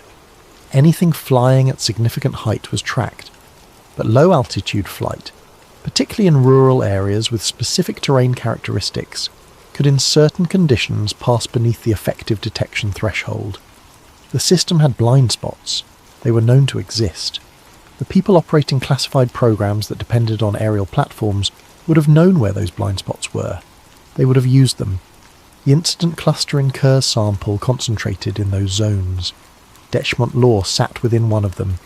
Taylor had described a craft operating at very low altitude, close enough to the forest floor that he could see the protrusions on its lower rim, close enough that the secondary objects it deployed could roll across the ground beneath it. A craft operating at that altitude, in that location, in 1979 would have been extremely difficult to detect by the radar systems. Then, in operation, it could have come. It could have done whatever it came to do. It could have left, and no air traffic controller would have logged it. No Defence Ministry duty officer would have been alerted. No record would exist in any of the systems designed to record aerial activity, except for Robert Taylor. Robert Taylor, who had parked his truck at the edge of a hill and walked his dog to a familiar clearing on what was supposed to be an empty Tuesday morning. Robert Taylor, who was not supposed to be there. The map told Kerr something important. Whoever was operating in these locations had selected them carefully. The selection criteria, rural, low population, low radar coverage, were not the criteria you would use if you were operating freely and openly. They were the criteria you would use if you needed not to be seen. And someone, somewhere, had needed very badly not to be seen. Part 8. The Field Test Hypothesis. Kerr's framework is presented as a hypothesis. He is explicit about this. He does not claim certainty. He does not claim to have documentation that closes the question. What he offers is a structure, a way of understanding the available evidence that does not require anything supernatural, and that is consistent with what was known, and what can now be known, about the state of classified aerospace development in the late 1970s.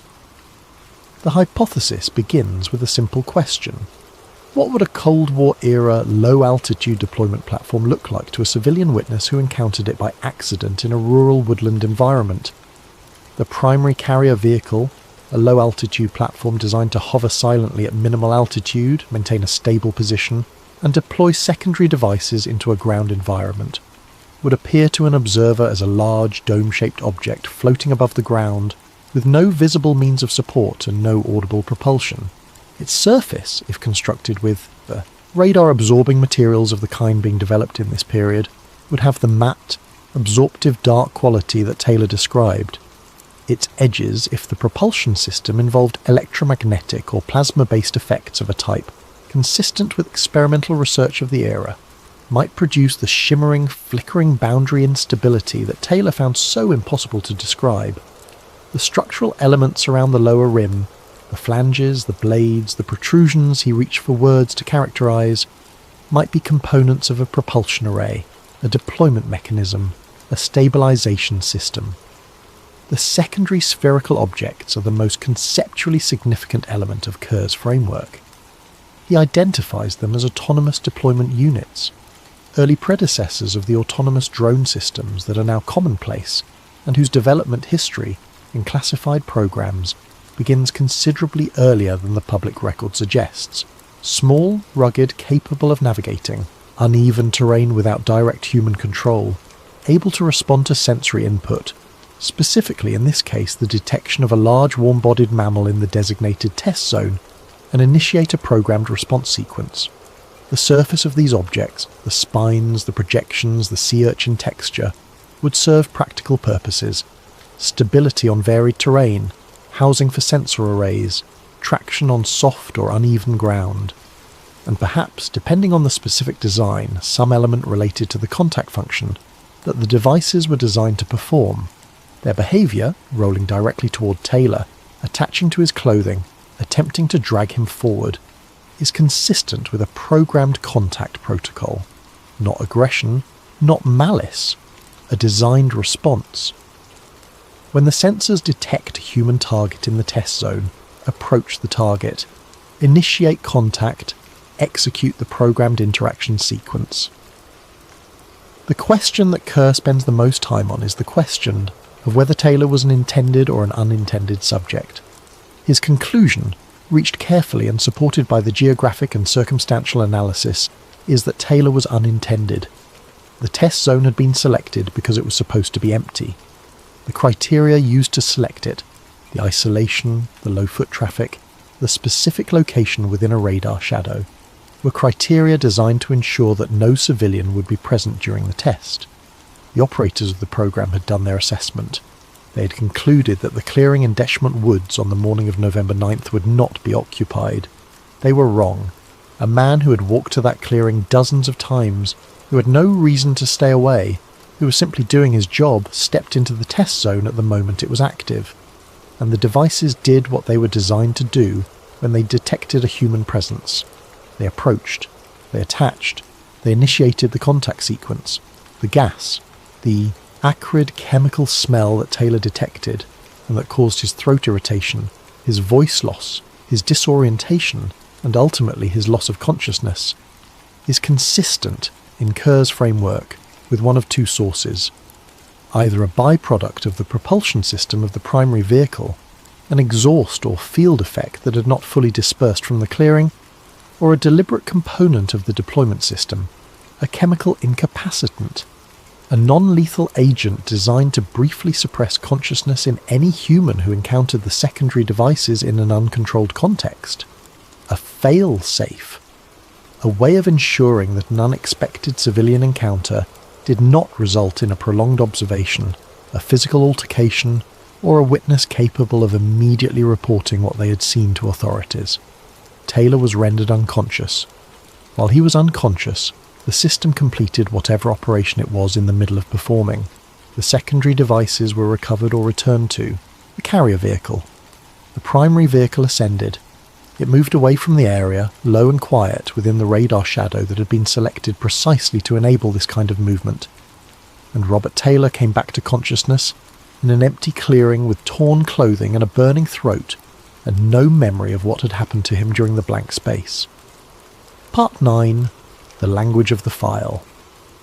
Kerr returns to the police classification again and again because he believes it is the most important document in the case, not for what it says, but for what it chooses not to say.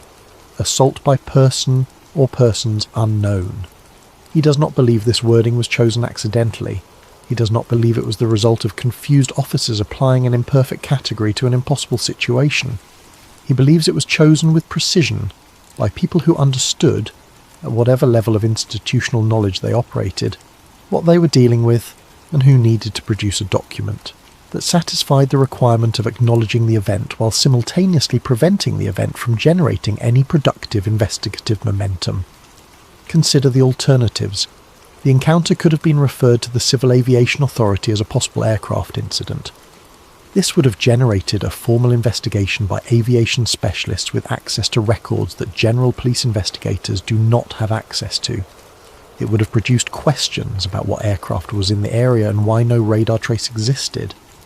It could have been referred to the Ministry of Defence, which at the time operated a formal UFO reporting and assessment program. This would have placed the case within a specific institutional framework designed to evaluate precisely this kind of report. It would have generated attention from people whose job was to determine whether unidentified aerial phenomena represented threats, or were attributable to known sources, including classified programs.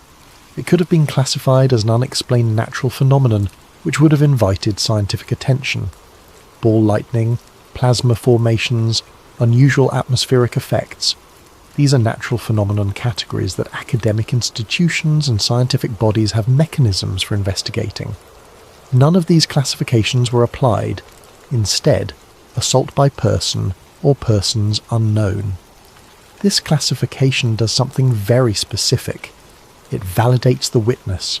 A person has been assaulted, and the police take assault seriously.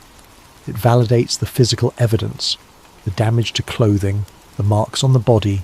These are the evidence of an assault. It places the event within a legal framework.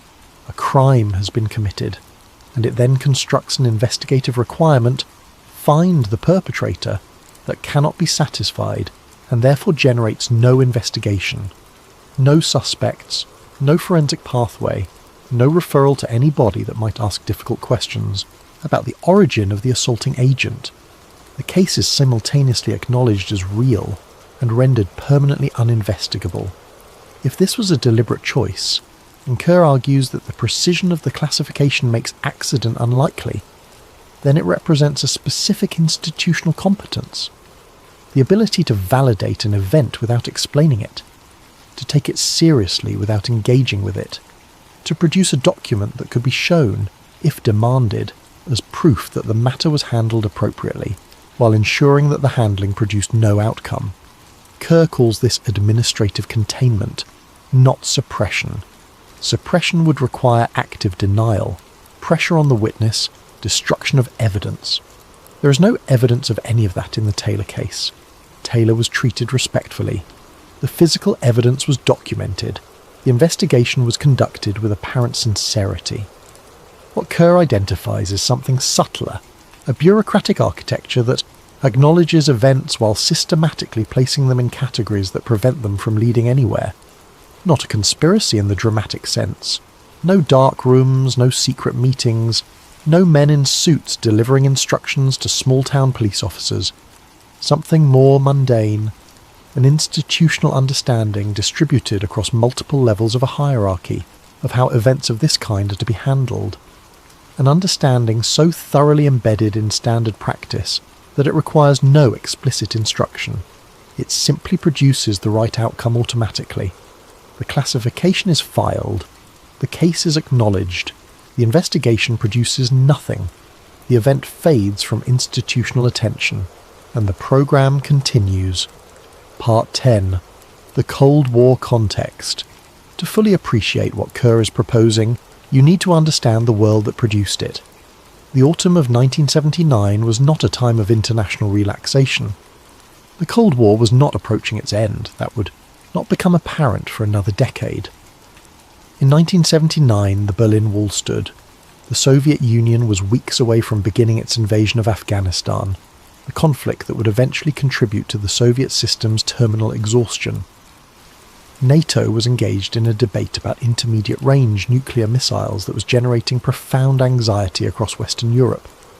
The intelligence services of both sides were running complex, overlapping, perpetually competitive operations across every domain: satellite, electronic, human, aerial.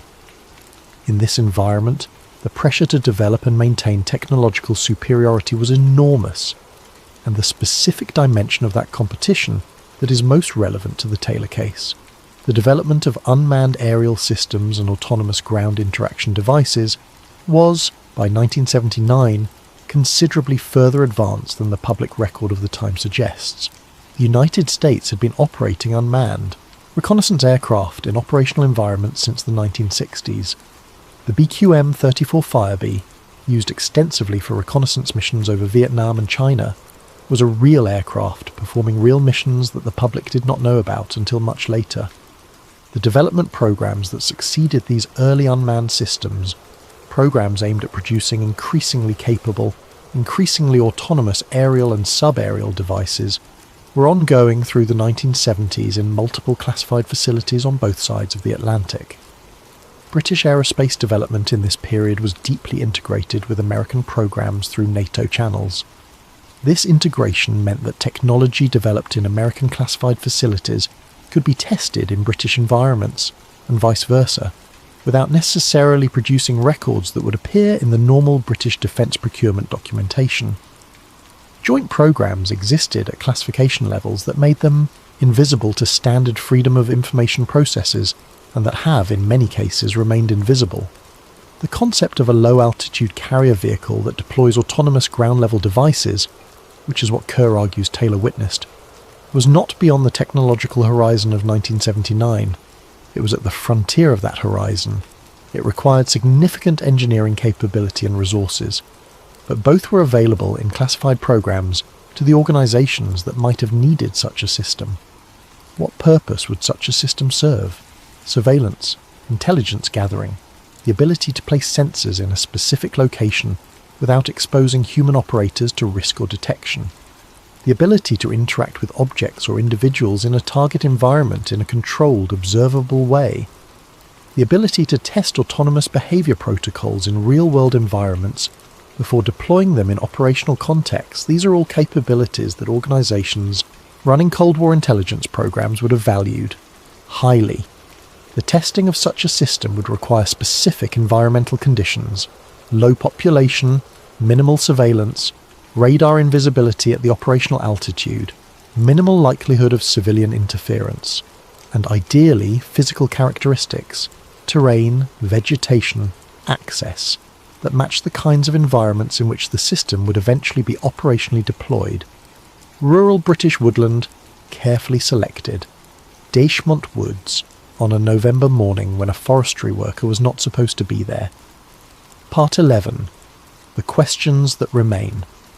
There are questions at the heart of the Taylor case for which no available framework, alien, military, medical or natural, provides a complete and satisfying answer. If the encounter was a hallucination, what produced the directional tearing of the fabric?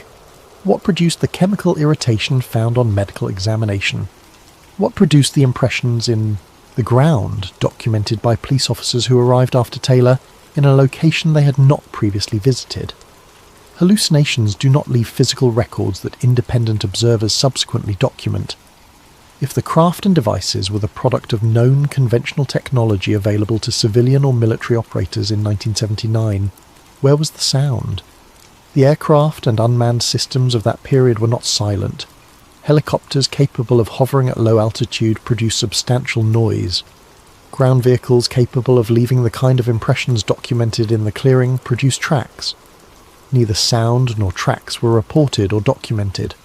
If the encounter was with something extraterrestrial, why does every specific feature of what Taylor described have a plausible human engineering explanation? The dome-shaped carrier, the autonomous ground-level secondary devices, the chemical incapacitant, the radar-absorbing surface, the non-Newtonian boundary effects at the edges. Each of these is remarkable. None of them is beyond the conceptual reach of human aerospace and chemical engineering as it existed in the late 1970s. And if the encounter was with classified human technology, as Kerr proposes, why has nothing emerged in 4.5 decades? Programs declassify, records become accessible, people retire and then they age and then they reach the point in life where the obligations of silence compete with other obligations, to history, to truth, to the record of what actually happened. Why has no one come forward? Kerr's answer is careful and does not oversell itself. Not all programs follow standard declassification timelines. Some are placed under access restrictions structured to endure beyond the ordinary schedule.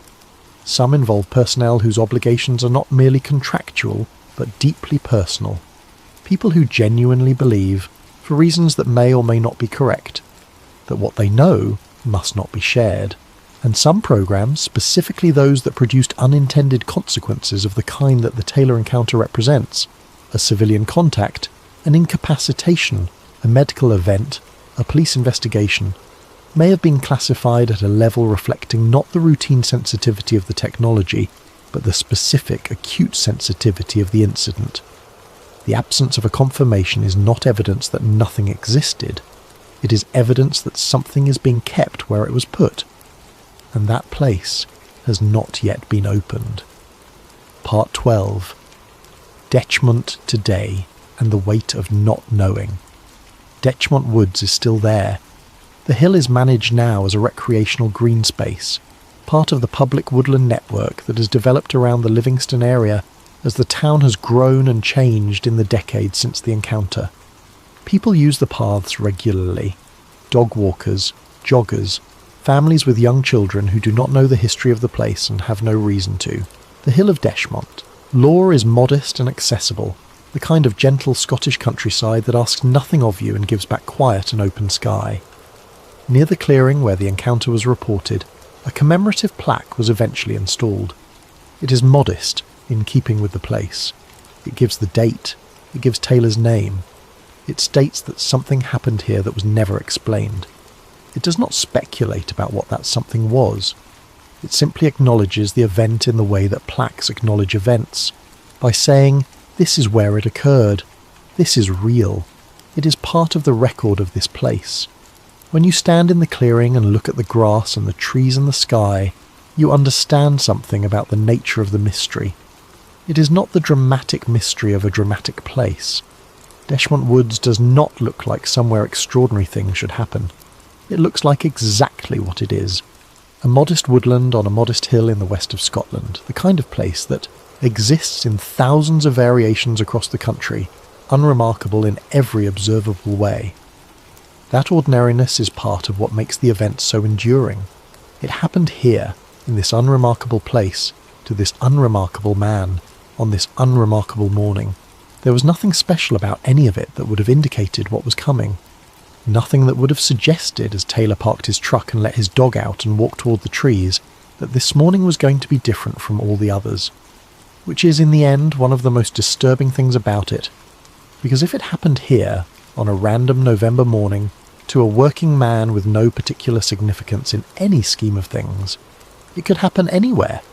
It could be happening in other ordinary places on other ordinary mornings, and going unrecorded because the person who walked into the clearing did not have the presence of mind or the luck or the supportive family who called the police, or because the incapacitation was more complete and the memory did not return, or because the person who returned from the woods was not believed and chose silence over the exhaustion of being disbelieved.